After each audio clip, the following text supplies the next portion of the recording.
Hello,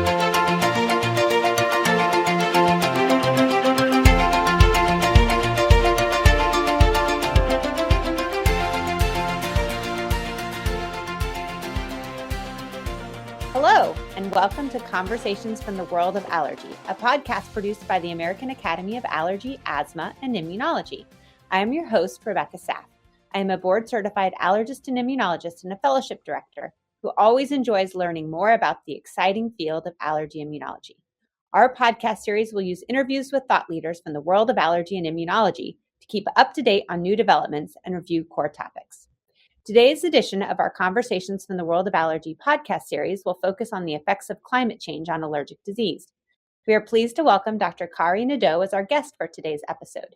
Dr. Nadeau is the chair of the Department of Environmental Health at Harvard School of Public Health and the John Rock Professor of Climate and Population Studies. Her laboratory has been studying air pollution and wildfire effects on children and adults, and is working to develop an understanding of how environmental and genetic factors affect the risk of developing allergies and asthma. She is a plenary speaker at the 2025 AAAAI WAO Joint Congress, which is focused on climate change and allergic disease. Dr. Nadeau, thank you so much for taking your time to be here with us today. Thank you very much. It's great to be here. I'd like to start by getting to know you a little better. Can you tell us a little bit about yourself and ideally include something you like to do outside of medicine? Thank you. Well, it's a pleasure to be here. Always an honor to work with the AAAAI. I was born in New Hampshire, right here in New England, and then grew up in New Jersey. I really believe strongly about research and science and always loved that when I was growing up. I had terrible allergies and asthma when I was a young child, and then I grew out of them, luckily, when I moved away from New Jersey and back to Boston for training. And then I lived in California for a while, and that's where I trained in allergy, asthma, and immunology, which I loved. And during that time, I feel very fortunate to be able to have a family and have a partner, as well as someone that really is supportive, and then 5 children. So with that, I have really enjoyed things outside of academia, like traveling with family and, importantly, hiking and being with my kids. And then we like to rescue animals, for example. So we have 7 pets, just if people are interested, but hopefully that'll help prevent our allergies in our family. That's wonderful. I have 4 kids, so I'm from a big family as well, and we love to be outdoors, so it's great. That's great. So allergy immunology as a field, I think it's a fantastic field, but what made you kind of come into it? Yeah, I think several ways of coming into this, and hopefully this resonates with a lot of our listeners. First, there's a high unmet need. And approximately 1 out of 3 people at some point in their life on the planet will have an allergy or asthma or some other immunological issue. So with that in mind, I was compelled to make sure that I went into a field that really makes sense to help society in a major way. Also went into a field because I myself had some of these issues. So I felt like, as a patient and having experienced that difficulty of breathing, like being able to help someone else be able to breathe and help them with their allergies, to me was also very compelling. And then thirdly, I love immunology.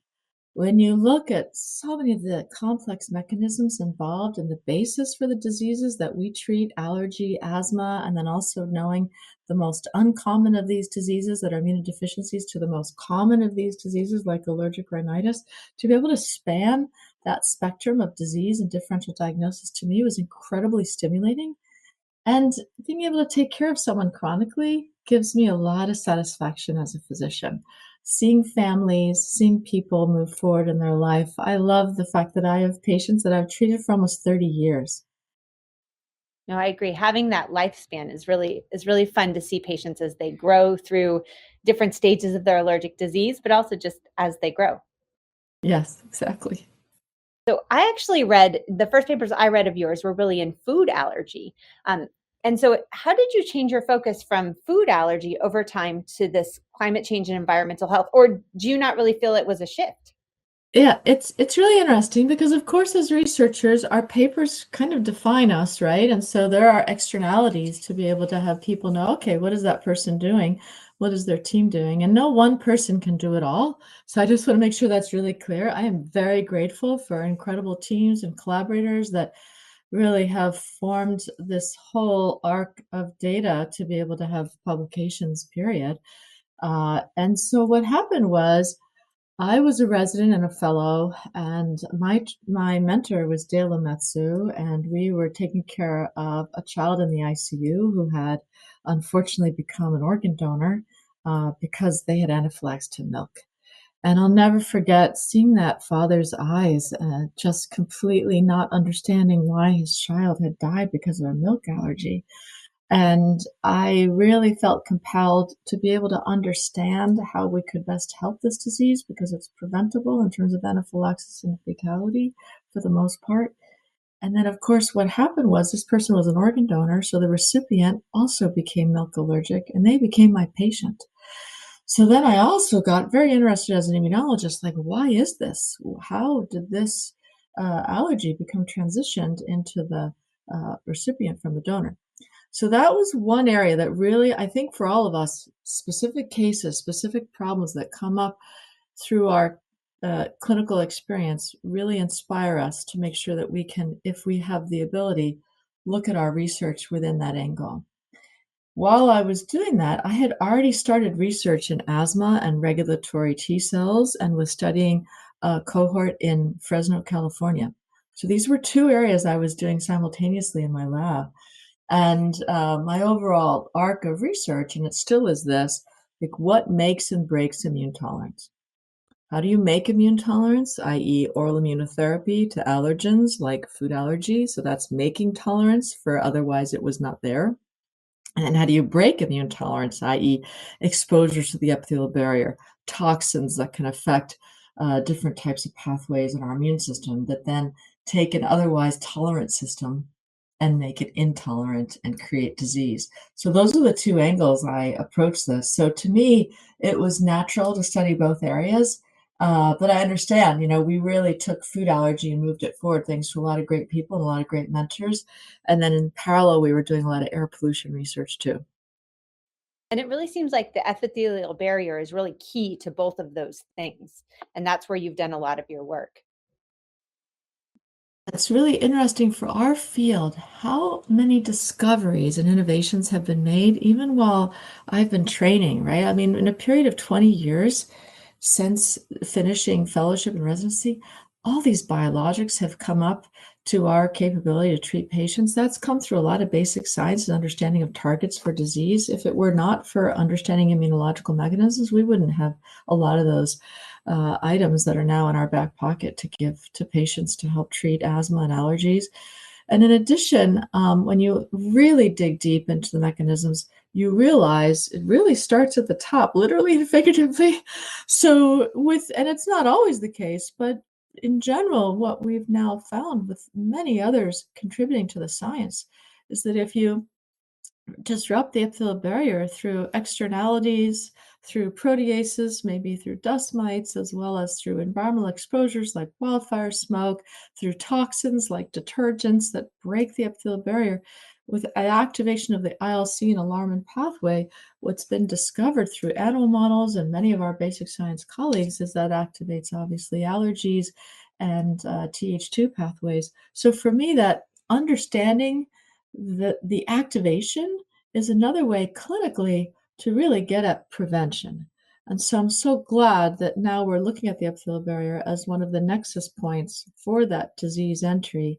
And now we can focus on, well, how do we actually not disrupt the epithelial barrier? How do we try to reduce those risks of environmental exposures and potentially also help create a functional, through emollient, a functional epithelial barrier? So, we want to talk today about climate change and wildfire smoke, which, is, as we discussed, is unfortunately a very timely topic. But climate change has really so many different aspects to it. How would you describe climate change, and what do you think are really the primary factors contributing to it? That's a great question, Rebecca. I think for me, In its totality, it's climate exposures. It's all of the exposures that we're exposed to within any given lifetime that compound over our lifetimes.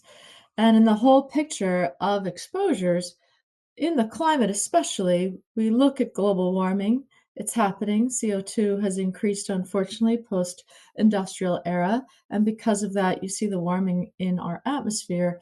And with that, those temperature changes have changed many other items that we're exposed to for heat stress, affects allergies, it affects plants. We can get into that as well. Obviously, asthma. But key to all this with the increased CO2 is air pollution. So when I think about climate exposures, it really did start with the fact that diesel exhaust, petroleum products get unfortunately combusted and lead to CO2 emissions that then can cause all these other issues. So again, going upstream, understanding what the relevant interventions are now to reduce CO2, reduce our use of petroleum products, use renewable energy, I think can help overall in these climate exposures. And it's not just about CO2, there's methane, there's other gases that can create this warming of the atmosphere, which is dangerous.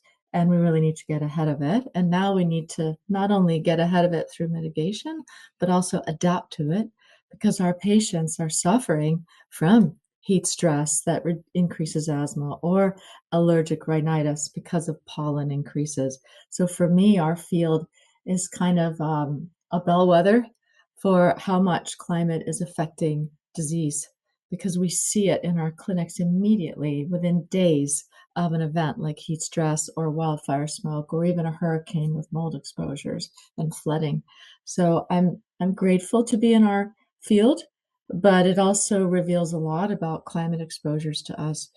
Within that, Rebecca, I think it's also important to note that we oftentimes talk about the negative aspects of exposures on the human body, but there are things that we can do, that we can eat, that we can expose ourselves to that's actually beneficial in the environment, like biodiversity, like greening, like hiking.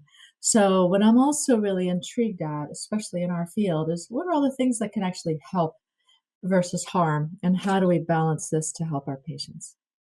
One of the things I had heard you talk about is both this idea that we work so hard on prevention, but there's also this adaptability that we need to think about, given that it's here, that this is the environment that we live in, and we need to figure out how to adapt as well as prevent. Yes, exactly.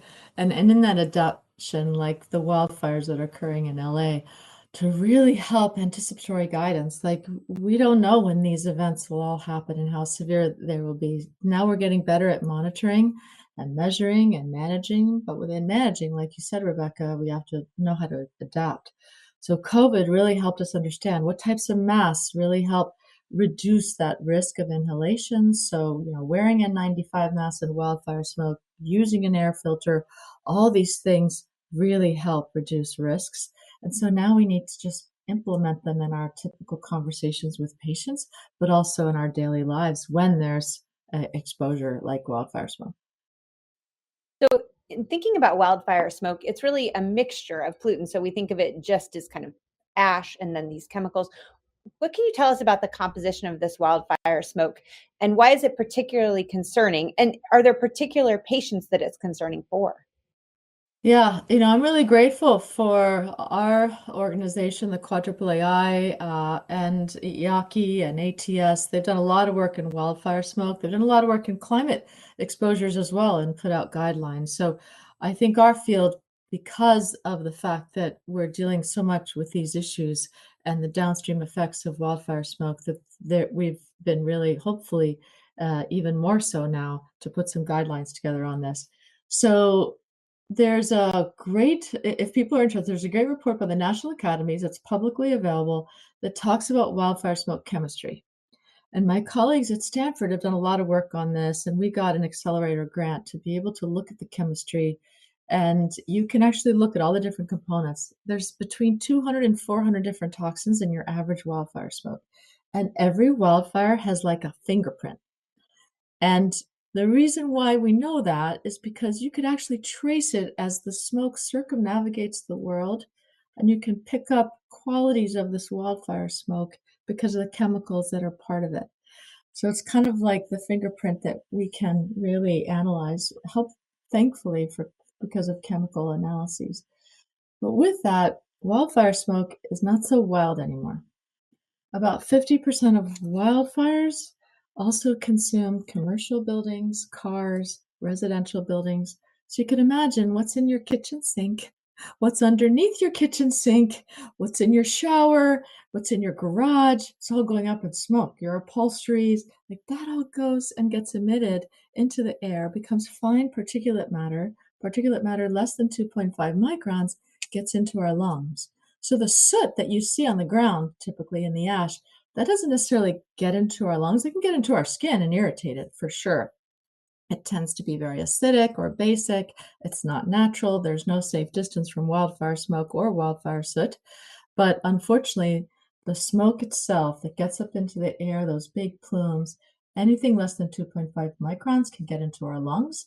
And a lot of those toxins that are in the wildfire, because it is a mixture, like you said, Rebecca, they can go right into our bloodstream. So one thing that we found, as well as other researchers, is we were looking at asthma exacerbations, looking at the time lag. If you get exposed to, let's say, 100 AQI or more of a wildfire, which is typical in a lot of these areas, even hundreds of miles away from the actual wildfire, you get the smoke. So within 2 to 4 days, we were looking for asthma increases. But luckily, we were trying to capture everything in our cohort. So we found blood pressure increases, cardiovascular disease, heart attacks, and then stroke in certain individuals. So there's people that are more vulnerable than others, but there are people that are otherwise healthy that can really be affected by wildfire smoke. And there are people that have said that wildfire smoke is about 10 times more toxic than air pollution. They're both bad, but one, because of the toxins, tends to be more bad. And that's what we need to study because no one really understands the chronic effect of frequent wildfire exposures on people. And you mentioned that not the effect isn't just felt in the area where the fires are occurring, but also hundreds of miles away. How far do we see the effect of the wildfire smoke? Great question. The interesting thing is each person is sensitive to a different degree based on who they are, based on their underlying disease, based on environmental justice issues, and those individuals that are already inequitably exposed or multiple hazards that have affected them, wildfires, plus heat stress, plus a drought and water insecurity, all these things people are suffering at any one time. So really, it's in terms of the distance that someone has picked up an issue. For example, in Australia, when there was the Australian wildfires back in 2019, this is before COVID, people on the other side of the coast of Australia, after 4 days of the smoke circumnavigating the world, you'd think that, oh, it diluted out, so it's not as toxic. People there could feel it and could feel the itching in their throats. And you saw some people have increased asthma exacerbations when the smoke came around the other side of Australia. So, what are the factors that really make people more vulnerable to the effects of this smoke? This is a great question. So let's start in different age groups. So pregnant women, because their metabolism is higher, their heart and effector function is much more stressed. They have a higher likelihood of being at risk for wildfire smoke exposure. They have a higher rate of miscarriages as well as premature births. And we're trying to understand that. We just published a paper in Science Advances that we think it's through the immune system. There are a lot of protective aspects of the placenta in a pregnant person, but unfortunately, wildfire smoke can get through the placenta and affect the fetus. So with that in mind, we're still trying to understand that. Many people are, but that's the first population that can be affected. We're also trying to understand to what extent that affects the progeny and the children of the mothers and or their parity as they potentially deliver and then get pregnant again. So all these things need research, but that's one population that is at high risk. The second are children and developing organs and developing lungs. We've seen that looking at just the immune system, there's a reduction in vaccine responses. There's a reduction in host immunity, unfortunately, with wildfire smoke and heat stress. And with that, if you think about the compounding effects before puberty, there's a lot of aspects while that immune system is developing that can be affected in wildfire smoke and toxins. And we can talk a lot about the epithelial barrier, but one thing that can happen early in life is that epithelial barrier being disrupted. There's a paper showing that uh, wildfire smoke does affect atopic dermatitis in children and in adults. So that's another key group that is very affected by wildfire smoke. To answer your question, how that affects mental health later on, how it affects chronic disease, we still need to understand.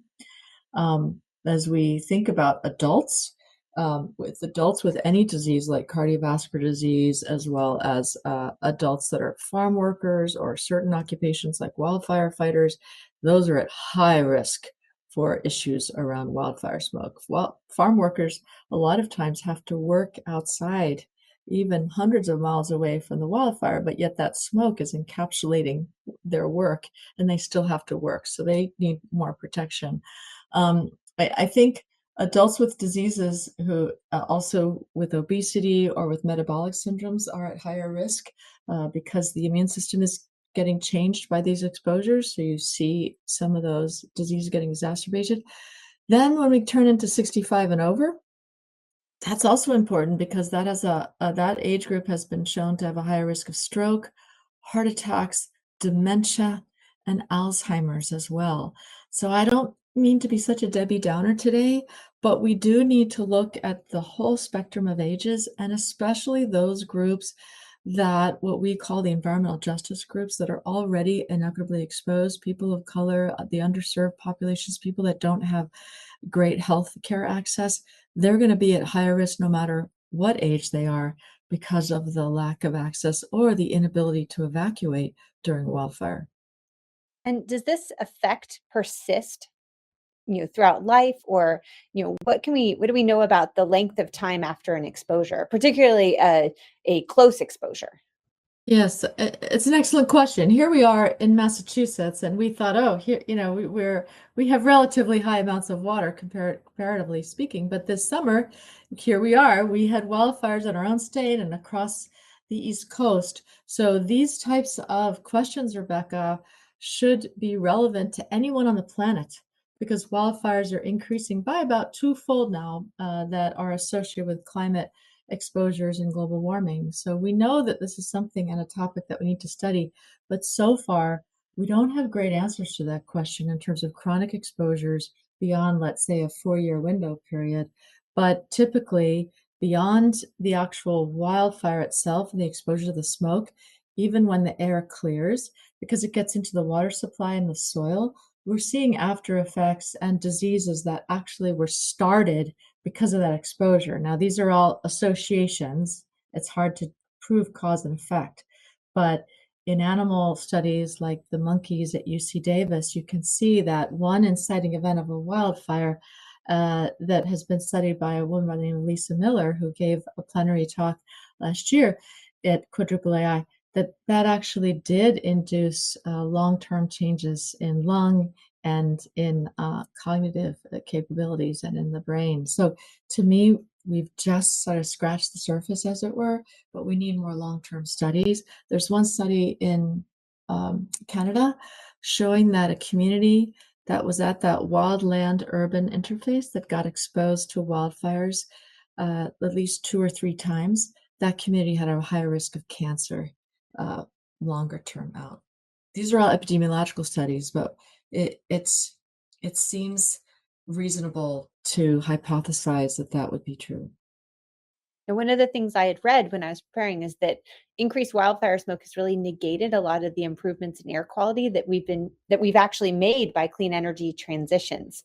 So it's definitely, we're seeing the effect despite all the work we've done with the clean energy. You're absolutely right, Rebecca. That's the unfortunate part.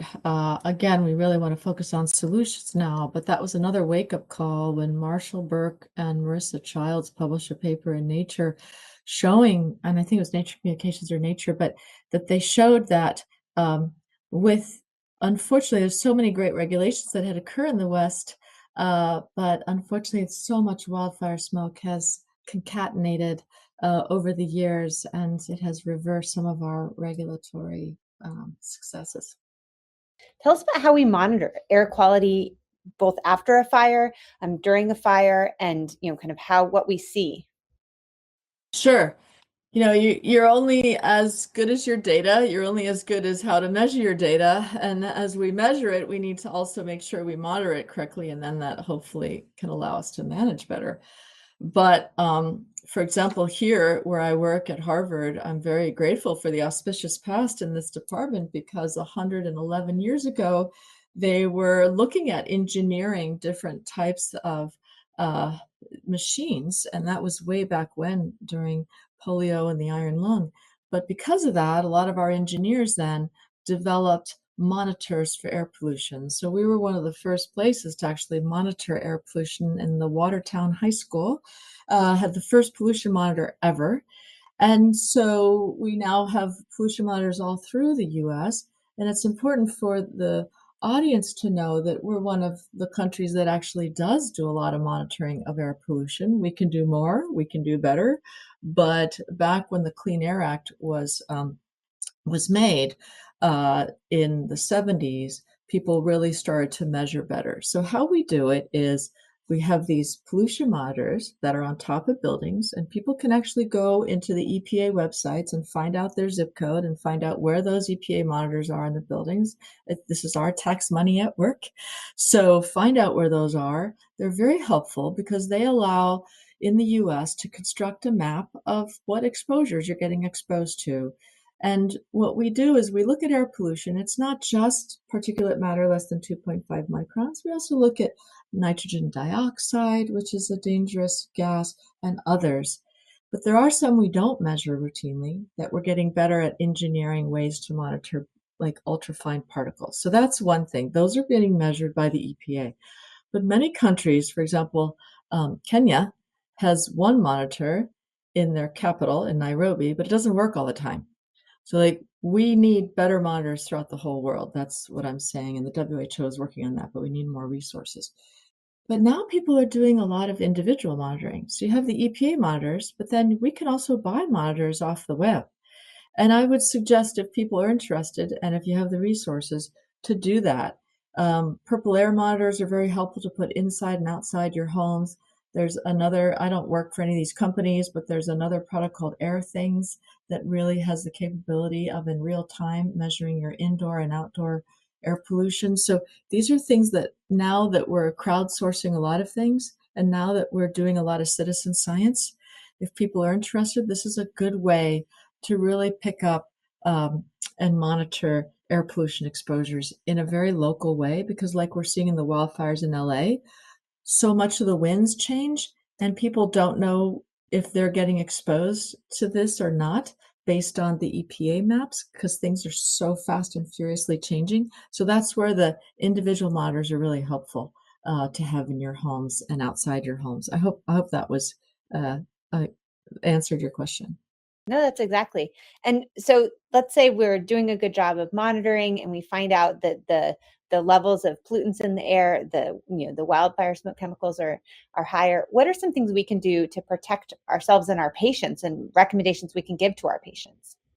Absolutely. So there's a really good New England Journal article about this. There's great things online. So let's go through it. So first, let's just do it via time. First, if you know there's a wildfire near you and you've been told that you're in the evacuation zone, you need to leave. In some states, it's illegal to stay. It's mandated by the law. Now, that's been a problem in LA, obviously, and I think we need to really figure out this upstream. But unfortunately, 85% of wildfires are caused by humans. So one thing we really need to do is get better laws to stop arsonists and stop fires from starting in the first place. But that's another thing that is different from telling our patients what to do. So first, if you hear about a wildfire, please evacuate if you're in the evacuation zone. If you are not in the evacuation zone, but it looks like that wildfire might come your way with smoke as well, you should leave if you have asthma or allergies, because you're at a higher risk of having those factors affect you. It also takes time to move your home, move your children, move whoever's living with you. So I'd say, to decrease the stress, if you can evacuate, please evacuate. If you decide to stay, and then you're exposed to the smoke, then please wear an N95 mask if you're outside. If you're inside, make sure that the inside of your home is actually lower in air pollution. That's where those monitors really help. You have to make sure you check your air filters. A lot of us are on central air, but many of us are not. So there are air filters you can buy at Home Depot or that you can make through a box fan, but you really need to monitor to make sure that they're working and that air pollution has been lower. Don't assume that by going inside that you're protected, because there's a lot of air exchange in our homes or in our buildings.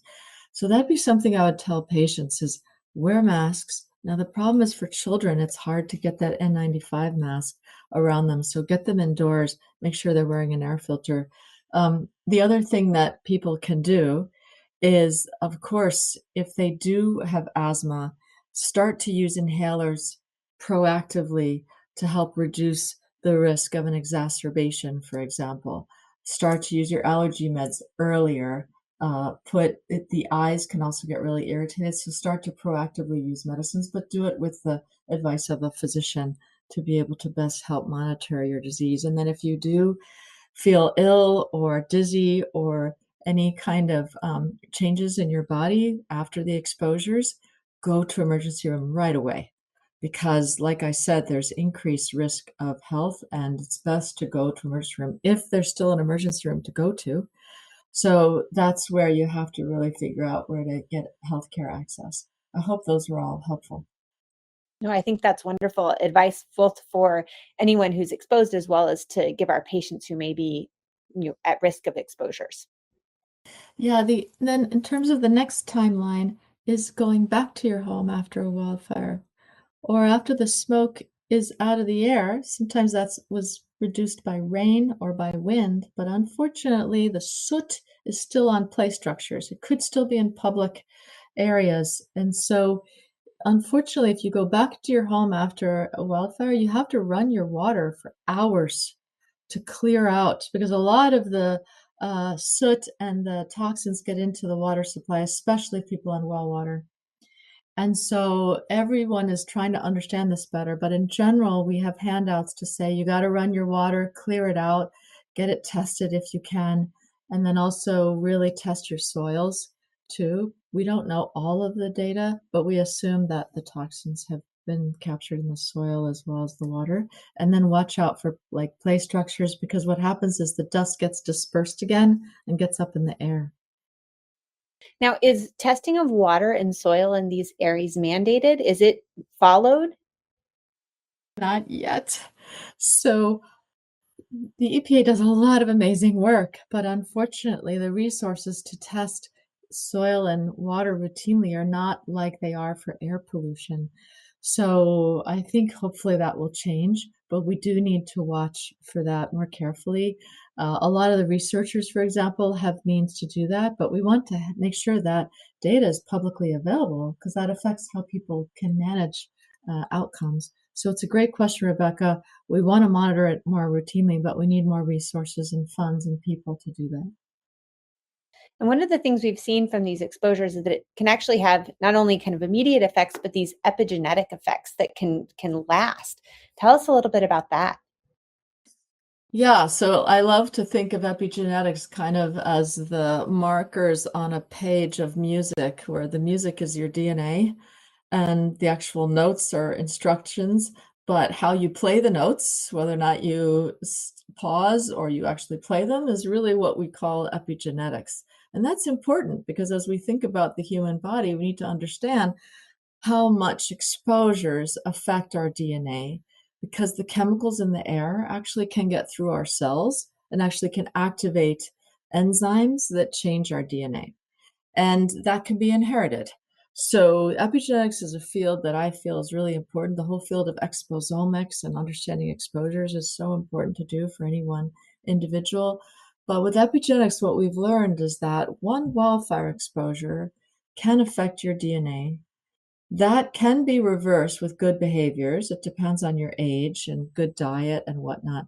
But you can actually trace, especially with toxic metals in the air, you can trace where in the DNA they have seen a wildfire or a toxic metal, and you can trace it back in their immune system to kind of time and date stamp when that exposure was. So it's really interesting that epigenetics really means a lot to how we can study the effects of exposures like wildfires to the DNA of an individual. And every cell has different layers of DNA, but we're looking at how these epigenetic changes affect cells and their function, and then lungs versus brain.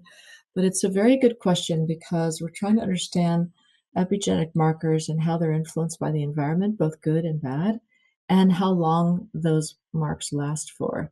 After like 3 wildfire exposures, or let's say like in wildfire fighters, they do have different epigenetic profiles longer in life than others.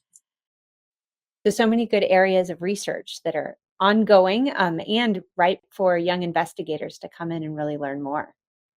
Yeah, absolutely. And mentoring young investigators in allergy, asthma, and immunology is fantastic. I feel like the world is big enough. There's so many questions to look at, and I'm only one person talking to you today, but I hope that people are stimulated by their patients and by these questions so that they can do that research. And so many of the people listening are in the healthcare industry. And we know that the US healthcare system is a huge contributor to greenhouse gases. I think 9% of US greenhouse gases You're actually right. come from the healthcare industry, if that's the right That's right. number. Yeah. What can we do as part of the healthcare industry to reduce our contribution to this, both as individuals and as a field? It's an excellent question. You know, we all ascribe to the Hippocratic Oath as healthcare professionals: do no harm. And sometimes we don't know we're doing that harm, right? But it's important to get up and over it and look at this data. So overall in the US, it's 9%, unfortunately, of greenhouse gas effects are contributed by the healthcare industry, clinics and hospitals. You can imagine why that would be true. Like we use up a lot of energy, we pollute a lot of water too. Like it's not just about greenhouse gases. We are added a lot to pollutants. Anesthetic gases, for example, they're very powerful and potent greenhouse gases like nitrous oxide. So I think we can get our house in order and we can be the best role models we can be. The healthcare professionals are trusted voices within the sector of the public to be able to think about, just like today's um, podcast. I'm so grateful for that so that we can communicate. But in that communication, we also need to be really acting what we're saying. So with that, I think we can all, if you have time, talk to your local congresspeople, talk to your local health care administrators, think about little things that one can do. A lot of our colleagues in ophthalmology, for example, they've looked at procedures in the operating room that they can reduce the time so that there's a reduction in anesthetic gases, so that there's reduced greenhouse gases. Because cataract surgery is one of the biggest surgeries across the US. Our other colleagues in surgery have also thought about how do we use reusable gowns. Well, there was a day that before 1940 we didn't use plastics. So they're looking at what can be done effectively and efficiently without increasing infections. So for our field, for allergy and asthma, I think that we can work carefully with our health care administrators to go green and to use renewable energy. Ask your healthcare administrators, where's our energy supply? Try to see if they could use a solar farm, for example, and even if you're in Chicago or in Toronto, use a solar farm to be able to create energy. That's what a lot of our hospitals are doing. For example, Rebecca in Boston, they use solar farms in South Carolina. So these types of things are very important. I know you might have not have time, or you might feel a little shy about talking to your healthcare administrators, but do it because it's worth having that conversation. And in the end, every dollar that's put into renewable energy and to mitigate greenhouse gases allows at least $6 out for health benefits.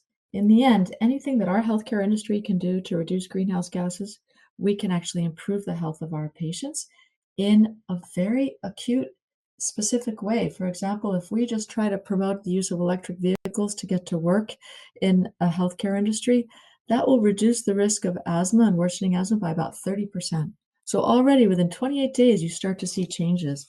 So for me, we can be the best role model and work with our healthcare administrators to show that this is worth it, not only because it's good for the planet, it's good for health, but it's also good for the economics of it. So all the benefits of just investing in clean energy and thinking about how we can reduce the use of you know, things like anesthetics, inhalers. We've talked a lot here about HFAs Yes, and how yes. can we switch to dry powder inhalers as a way to impact, as a small thing we can do in allergy immunology to impact the environment.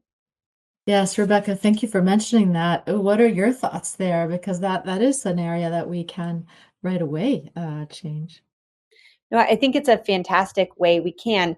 Unfortunately, some of the inhalers that are being used in smart therapy or in kind of trying to do combination therapy as a rescue, we don't have the devices that are available in other areas that are dry powder inhalers. So hopefully, we can Yeah, move that forward and have that opportunity for our patients. thank you. And thanks for being part of that. Um, you are giving a plenary talk at the upcoming Quad AI WAO Joint Congress on environmental influences on the microbiome and the impact on allergic diseases. In looking at the microbiome, what can people expect from your talk coming up? Again, I love our field because it touches the human body from head to toe, including the microbiota. We've learned so much about how important good species are to help our epithelial barrier in our gut, but also some of the species that are not helpful that could actually induce disease, and that a lot of that goes through the epithelial barrier as well as the immune system. So what I'll be doing in that talk, and I'm very grateful for being given the plenary as well as with my colleagues, is really describing all the different aspects of the environment, good and bad. What can we do? What does it take to have good individual health through important sustaining of good microbiota in our gut? As well as on our earth, it's in our soil. These are the things that need to be nourished in terms of making sure that good bacteria and not bad bacteria are all around us.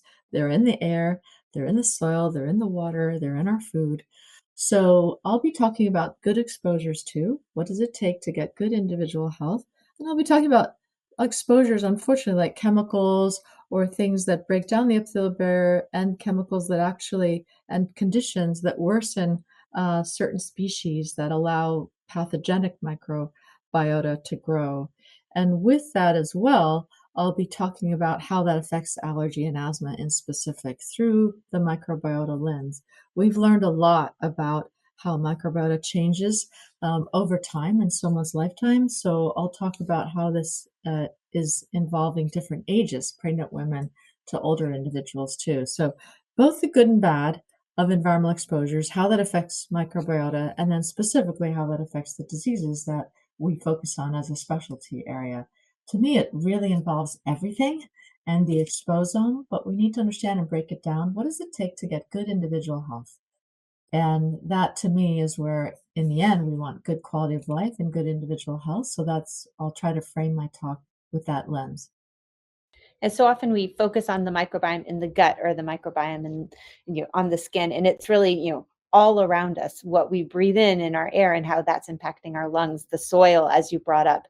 And I think sometimes we forget about all those different kind of reservoirs of microbiota that we're interacting with. Yes, exactly. And I love the fact that our colleagues in allergy and asthma and those people in Finland that published a paper with biodiversity and of course we're so interested, as well as many in our field have published great work on the Amish population and dust and being exposed to the farm. Like, to me, this is something we really need to get our hands deep into, literally and figuratively.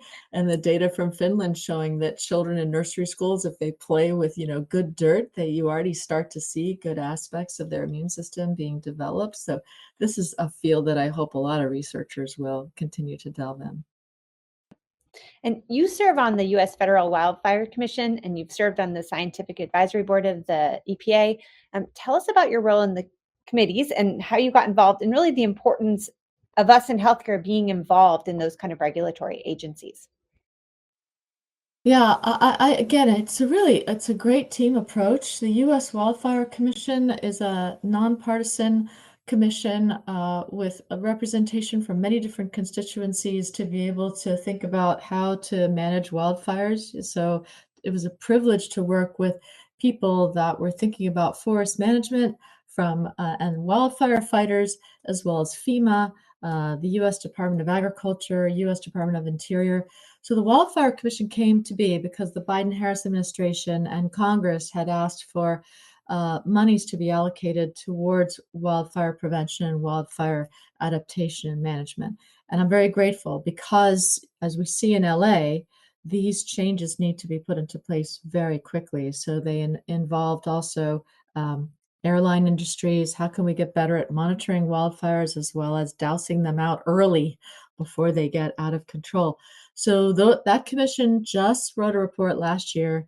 That report is just being implemented now. So you really haven't seen the effects of some of those policies yet. But we're really hoping that they can be put into action during the next administration, and then people will see the benefits of that commission. But it was a great way to see across different parties, across different understandings and disciplines, we came together with a common goal of preventing wildfires from getting worse. So that was really great. I'm very grateful for being part of that. And it really stemmed from my work at Stanford that people were doing work in wildfires. In California, I had to evacuate my home 3 times. I work with the Sean Parker Center and Sharon Shinther-Jha and others who's pulmonary critical care as well as allergy immunologist. And she really helped with others galvanize the community to be able to help understand wildfires. So none of my participation in these areas is alone. Like, it's very luckily because of a great team. And the US EPA work, I think, is another way as physicians, as researchers, we can get involved as you have time in a higher level policy at the local level, at the state level, as well as at the federal level. That has been a wonderful way to get to meet others as well as to give back, to be able to think about regulations to help clean air, for example. But all of these, again, are because of a team. And I love being involved in these types of policies and try to help communicate our science to policy. And thinking about communication, one of the things that we've seen is that maybe public health data and knowledge is sometimes not communicated as well to the general public. Can you think of ways that we can really impact people's behavior and public policy with the information that we have and communicating it well? Yeah, Rebecca, it's another great question. We do so much to make sure that our science and our results are rigorous and that we understand the faults in them, right, and the limitations, and that we're very careful in not over concluding something. And that takes years. But then, how do you bring science to then policymakers and convince them that it's important, and be careful in that convincing so that we're still objective and scientific? But then once that gets to the policy, how do you change behaviors? And what gives me hope in our country is that we were uh, a, a society that had a lot of people that smoked tobacco, right? 45% of the country. And then now we're down to about 15%. But that took 25 years. We don't have time for that now. We don't have 25 years to try to change the course of climate exposures and global warming.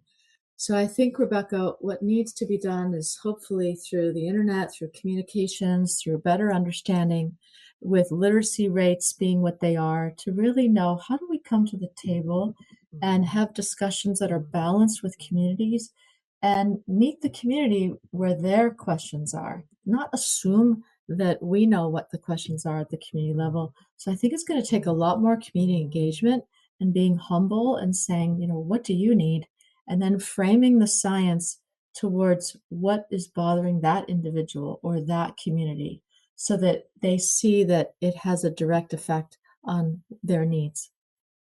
Yeah, I think engaging with the community and really being open and honest about what we know and don't know is so important. But that also Exactly. being open to questions that people have and answering them as honestly, but also as scientifically as we can. Exactly. You're absolutely right. And what gives me hope as well is that in the US in high school, the most popular class is environmental science in AP classes. So I'm hoping that a lot of students and the youth are really interested in how do we think about the environment. And with that, let's engage. And like you said, Rebecca, we have to be very honest in exploring these things, saying what we don't know as well, and inspiring others to do more work in that area. But it is a big issue, and a lot of people here at the Harvard Chan School are studying how do you change behaviors. There's a whole field of implementation science that our colleagues are working on to really help understand how we can take one knowledge base from a community that might have been able to change for the good, and then how do we implement that and help broaden that applicability to other places. I love the example of smoking. That's a great example of how behavior changes we really have managed a fantastic behavior change that has really improved health and improved outcomes. Yes, exactly. So it's possible. Absolutely. Well, thank you again for taking the time to be with us today. I really, I learned a lot from this conversation. I learned a lot from learning, from reading your paper. So I would highly recommend people pull up some of the data that you've generated. It's really fascinating, particularly given how timely the topic is. Is there Thank anything you else you'd so like to much. add to the conversation? I'm so grateful for you. I hope many people will continue to ask these really critical questions, Rebecca, like you've been asking. And then I hope to see a lot of people at AAAAI. So hope to see you all in San Diego. Thank you. Me too. I hope to see lots of people. I hope they'll come up and say hello and ask all the questions that they have. Yes, exactly. There's many more. Okay. Have a great day. Yeah, thank you so much. Thank you. We hope you enjoyed listening to today's episode. As a reminder, this podcast is not intended to provide any individual medical advice to our listeners. We do hope that our conversations provide evidence-based information. Any questions pertaining to one's own health should always be discussed with their personal physician. The Find an Allergist search engine on the Academy website is a useful tool to locate a listing of board-certified allergists in your area. Use of this audio program is subject to the American Academy of Allergy, Asthma, and Immunology Terms of Use Agreement, which you can find at quadai.org. Please visit quadai.org for show notes and any pertinent links from today's conversation. If you like the show, please take a moment to subscribe to our podcast through Apple Podcasts, Google Podcasts, or Spotify so you can receive new episodes in the future. Thank you again for listening.